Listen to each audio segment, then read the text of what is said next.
السلام علیکم جی ناظرین، آپ دیکھ رہے ہیں اسمبلی ویوز اور میں ہوں بابر مغل۔ ناظرین، اس وقت ہمارے درمیان موجود ہیں ممتاز تجزیہ کار ساجد رئی صاحب۔ آئین سے ہم جاننے کی کوشش کرتے ہیں کہ افغانستان میں امریکی افواج کا انخلا اور طالبان کی آمد، کیا ایسی وجوہات تھیں کہ اتنے وسائل ہونے کے باوجود امریکی افواج کو منہ کی کھانی پڑی اور طالبان کی جیت ہوئی؟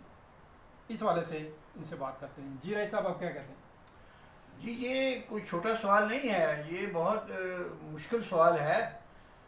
یہ ایون امریکن پریزیڈنٹ نے بھی اپنی اسپیچ میں کہا کہ افغانستان گریو یارڈ آف امپائرس۔ پہلے سکندر اعظم شکست یہاں سے کھا کے چلا گیا تھا، پھر برٹشرز نے شکست کھائی، پھر رشیا نے شکست کھائی جی، اور اس سارے تجربے کے بعد امریکہ کو تو شکست نہیں کھانی چاہیے تھی۔ یہ کیا ہے، وجہ کیا ہے؟ امریکہ کے پاس تو بہت ریسورس ہے، ٹریلینز آف ڈالر خرچ کیے ہیں اور اتنی دنیا بھر کی طاقت ہے، 800 ان کے دنیا بھر میں فوجی اڈے ہیں۔ اتنی بڑی طاقت ہونے کے باوجود یہ کیا ہوا؟ کیا امریکہ کا پرابلم کیا ہے؟ میں اس کو امریکہ کی کریشن کے ساتھ لگاؤں گا کہ یہ سسٹم میں امریکہ کی پالیسی اپنے ملک کے لیے اور ہے اور باہر کے ملکوں کے لیے اور ہے۔ ایک مشہور مجھے نام نہیں یاد آ رہا، یورپ کا ملک ہے، اٹلی ہے شاید، اس کا بہت بڑا سیاستدان تھا۔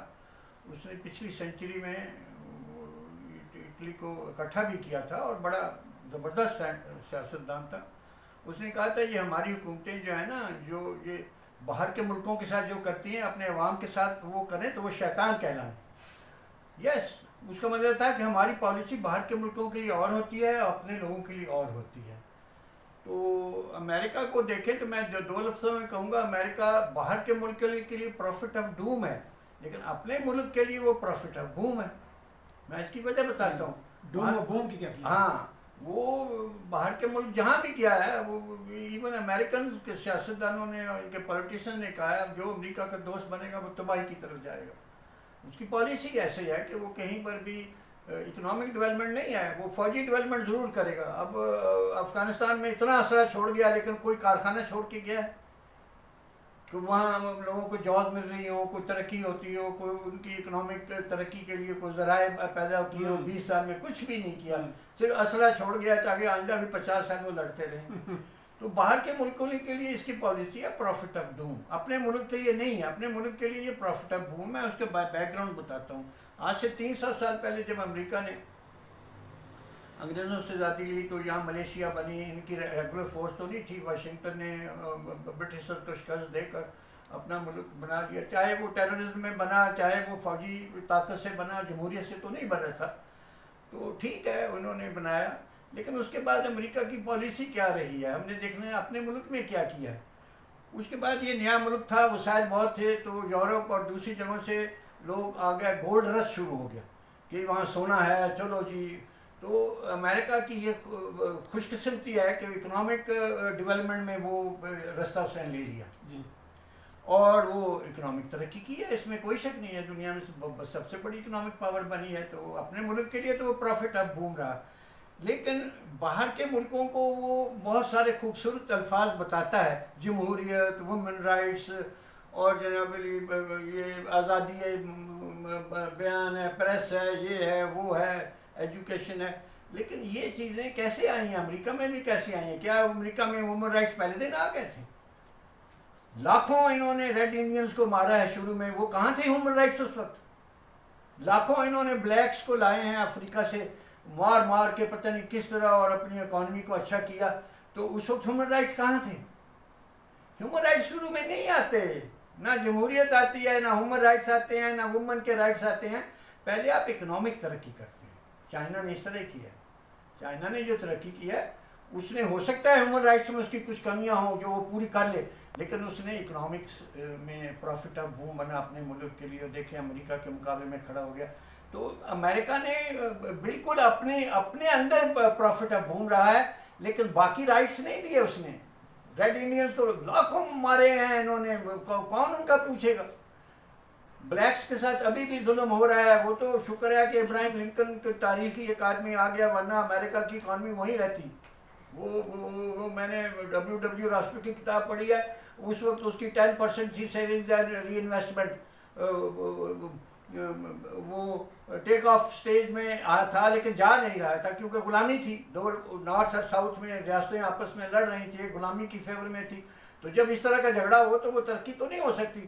یہ کمال کر دیا ابراہیم لنکن نے, جس نے وہ گیٹسبرگ کا اسپیچ دی تھی, ود مینس ٹورڈز نن ود چیریٹی فار آل. بہت گریٹ آدمی ہے تاریخ میں. اگر میں کسی کا نام لوں گا تو ابراہیم لنکن کا.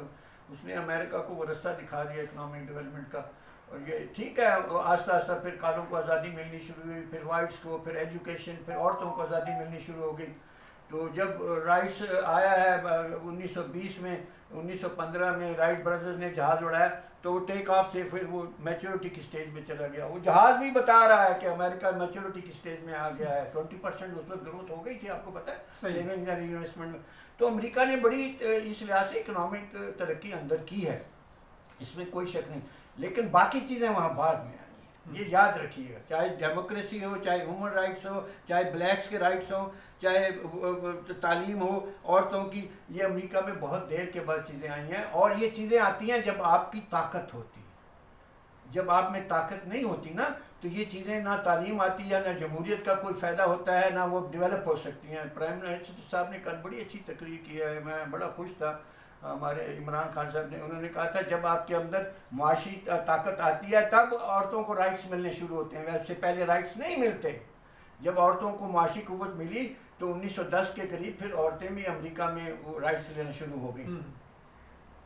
تو بات یہ ہے کہ اپنے ملک میں تو اس نے اکنامک ترقی کر کے پھر دوسرے رائٹس دیے ہیں, لیکن یہ دوسرے ملکوں میں جاتا ہے تو یہ بات کرنا شروع ہو جاتا ہے, جی وہ افغان عورتوں کی تعلیم نہیں ہے, بچوں کا یہ نہیں ہے, ہیلتھ نہیں ہے, ایجوکیشن نہیں ہے, وہ جمہوریت نہیں ہے. یار یہ چیزیں مذاق ہیں, یہ یوفزم ہیں, یہ بعد میں آتی ہیں, پہلے اکنامک ترقی آتی ہے, یہ یاد رکھیے گا. امریکہ باہر کے ملکوں کے لیے پالیسی نہیں رکھتا ہے, وہاں تباہی پھیرتا ہے. 13 فوجی کل مر گئے ہیں, بائیڈن صاحب رو رہے تھے. وہ 13 لاکھ بچے عراق میں مار دیے, اس کے لیے کون سا آسمان روئے گا؟ کب روئے گی تاریخ اس کے لیے؟ دوسروں کے لیے یہ پروفٹ آف ڈوم ہے. لیبیا ہے, عراق ہے, شام ہے, افغانستان ہے, اور وہاں جمہوریت دکھانا شروع کر دیتے ہیں, وومن رائٹس. یہ رائٹس سب بعد میں آتے ہیں, پہلے معاشی رائٹ آتا ہے. آپ کی قوت آتی ہے تو پھر یہ باقی رائٹس آپ کو ملنا شروع ہو جاتے ہیں. امریکہ نے دوگلی پالیسی آزمائی ہے, اس لیے اس کو یہاں نقصان ہوا ہے. یہاں کون سی ڈیولپمنٹ کی, اکنامک ڈیولپمنٹ میں ہوتا ہے اتنا پیسہ لگایا ہے, کچھ بھی نہیں. تو امریکہ کو, لوگوں کو اس کے ہوشیار رہنا چاہیے. یہ اپنے ملک کے لیے ضرور پروفٹ آف بوم ہے, لیکن باہر کے ملکوں کے لیے یہ پروفٹ آف ڈوم ہے. چائنا اور سوشلسٹ کنٹری جہاں جاتی ہیں وہ اکنامک ڈیولپمنٹ کرتی ہیں, بیس میں ڈیولپمنٹ دیتی ہیں. صدر صاحب, یہ چونکہ میری بات وہ سمجھ جائے نا, تو یہ ملک جو ہیں یہ پروفٹ آف بوم بن رہے ہیں. امریکہ پروفٹ آف ڈوم بن رہا ہے, اور بعد میں ہو سکتا ہے امریکہ کی تباہی ہو جائے, بیکاز پچھلے سال جو الیکشن ہوئے ہیں اس میں لگتا ہے کہ اس کے اندر بہت ساری سول وار ہو سکتی ہیں. اسلحہ بہت زیادہ آ گیا. جب انہوں نے انگریزوں کے خلاف جہاد کیا اور لڑائی لڑی تو اسلحہ بہت زیادہ تھا ان کی ملیشیا, اور وہ ابھی تک اوپن اسلحہ کی پالیسی چل رہی ہے. ایک ایک خاندان میں گھروں میں 10 اسلحے پڑے ہوئے ہیں. تو یہ اسلحہ امریکہ کے لیے کل بہت خطرناک ہے. کو ککس کلان اور یہ وائٹ پراپرٹی, وائٹ ریسلزم وہاں آ رہی ہے. تو اب ترقی تو ہوگی اکنامک, لیکن دوسری طرف ایسا نہ ہو کہ ایسے ایسے آثار پیدا ہو رہے ہیں کہ وہ امریکہ کو اندر سے ہی تباہ کر دیں. ان کو چاہیے کہ اپنی کوئی گن پالیسی صحیح بنائیں اور دوسروں کو رائٹ صحیح دیں, اور انٹرنیشنل پالیسیز کو بھی پروفٹ آف بوم بن کے جائیں, پروفٹ آف ڈوم بن کے نہ جائیں. خدا کے لیے پھر یہ چائنا سے مار کھا جائیں گے. میں آپ کو یہ بتاتا ہوں, یہ چائنا سے جب معاشی طاقت آ جائے گی افغانستان میں, یہاں وومن رائٹس بھی آ جائیں گے, جمہوریت بھی آ جائے گی, سب کچھ, پریس بھی فری ہو جائے گا. یہ پہلے اس کو آگے لاتے ہیں تماشا بنانے کے لیے, اس کی ضرورت ہی نہیں ہے. اب جب آپ کا جسم ہی کمزور ہے تو ان چیزوں کی کیا ضرورت ہے؟ اچھا رئیس صاحب, آپ نے بہت خوبصورت باتیں کی ہیں معاشی حوالے سے. اب وہ تو معاشی حوالے سے وہ یہ باتیں ایک طرف, اب جب کہ افغانستان میں طالبان آ چکے ہیں, اب لیکن جو حکومت سازی کا جو مرحلہ ہے اس میں مسائل پیدا ہو رہے ہیں, اس کی کیا؟ میں بتاتا ہوں اس کی وجوہات. یہ امریکہ کی دوسری گیم ہے. جتنے ٹیکنیکل لوگ تھے وہاں جو انہوں نے ٹرین کیے تھے, سب کو یہ نکال کے لے جا رہے ہیں. آپ کو پتہ ہے, مجھے جو لیٹسٹ رپورٹ آج ملی ہے وہاں تو ٹیکنیکل لوگ ہی نہیں ہیں کام کرنے کے لیے، سارے یہ لے گئے ہیں جو تھوڑے بہت ٹرین بھی کیے تھے نا، یہ سارے لے رہے ہیں، اور باقیوں کو یہ تنخواہیں دیتے تھے، وہ ان کی تنخواہیں بن گئی، ان کو جو باہر سے فنڈز آتے تھے 80% تو آپ کا باہر کے ملک دیتے تھے ان کو تنخواہیں، تو وہ تنخواہیں بھی نہیں ملیں گی، اس لیے جو تھوڑے بہت پڑھے لکھے لوگ ہیں وہ بھاگنے کی کوشش کر رہے ہیں۔ ملک کا نظام کیسے چلے گا؟ یہ ملک بہت خطرناک سچویشن میں جا رہا ہے، مطلب افغانستان بہت، یہاں جو پڑھے لکھے لوگ ہیں وہ اگر نکل گئے تو طالبان تو کچھ نہیں کر سکیں، کچھ نہیں کر پائیں، بہت طالبان کو پابندی لگانی چاہیے تھی، یہ ٹیکنیکل لوگوں کو نہ باہر جائیں، ان کو اجازت دیں، عورتوں کو اجازت دیں۔ آج انہوں نے کہا ہے کہ عورتیں اپنے جو ہیلتھ سیکٹر میں آ سکتی ہیں، خدا کے لیے جو کام چل رہا ہے اس کو چلنے دیں، پھر آہستہ آہستہ اس کو ٹھیک کریں، آہستہ آہستہ، ایک دم نہ کریں۔ اور دوسرا تمام دھڑوں کو مطلب نمائندگی دینی پڑے گی، آپ دیں گے تب آگے بڑھیں گے۔ ان کو چاہیے کہ اپنی معاشی قوت کو بڑھائیں۔ طالبان نے اگر ترقی کرنی ہے، چاہے وہ رشیا کے ساتھ دوستی کریں، چاہے چائنا کے ساتھ کریں، چاہے معاشی ترقی کریں، اور یہ جو دوسرے اصول ہے نا عورتوں کی آزادی، یہ اپنی جگہ بالکل ٹھیک ہے، اس کے لیے آپ تو بہت کچھ کر سکتے ہیں، لیکن ان کو پرائرٹی نہ دیں، پرائرٹی آپ معاشی طاقت کو دیں، معاشی قوت ہوگی تو آپ آگے جا سکتے ہیں، ورنہ وہاں یہاں پرابلم ہو رہا ہے مین پاور جو پڑھی لکھی 20 سال میں تھی وہ بھی باہر جا رہی ہے، بیکاز ان کو تنخواہیں نہیں مل رہی۔ میں آپ کو بتاؤں ڈرامہ وہاں فوج کیا ہوا، 30 لاکھ 40 لاکھ فوج نہیں تھی وہاں، ساری گھوسٹ فوج تھی، اصل فوج تو صرف 30,000 تھی جس کو انہوں نے ٹرین کیا تھا، وہ کیا کرتی وہاں، بھاگ گیا وہ بھی، باقی ساری گھوسٹ تھی، کوئی فوج نہیں تھی، یہ سب انڈیا نے ان کو دھوکہ دیا ہوا تھا، اور انڈیا نے بھی وہاں پہ 4.2 بلین وہ ہمارے فوجی حکمرانوں نے کل بالکل صحیح کہا ہے کہ جو ڈیولپمنٹ انہوں نے انڈیا نے وہاں کی ہے تھوڑی بہت، وہ ہمارے خونوں کے ہمارے شہیدوں کا خون اس میں شامل ہے، اس کے بدلے میں انہوں نے کیموفلاج کر کے نا ہمارے یہاں 80,000 لوگ مارے ہیں انڈیا نے، ان کو لالچ دے دیا ہم ترقی کر رہے ہیں، اس کے بدلے میں انہوں نے یہاں ہمارے اندر ٹیررزم شروع کر دی۔ آپ کو پتہ ہی ہے ٹیررزم، ان کے تو وہ کانسولیٹ ہی نہیں تھے، سارے ٹیررزم کے اڈے تھے، تو وہ ایسی نہیں ہے، وہ ترقی اس میں ہمارے خونوں کا ہمارے شہیدوں کا خون شامل ہے، اور نیچرلی امریکہ مار کھا گیا کیونکہ یہ پالیسی تو ان کی بھی کامیاب نہیں ہو سکی۔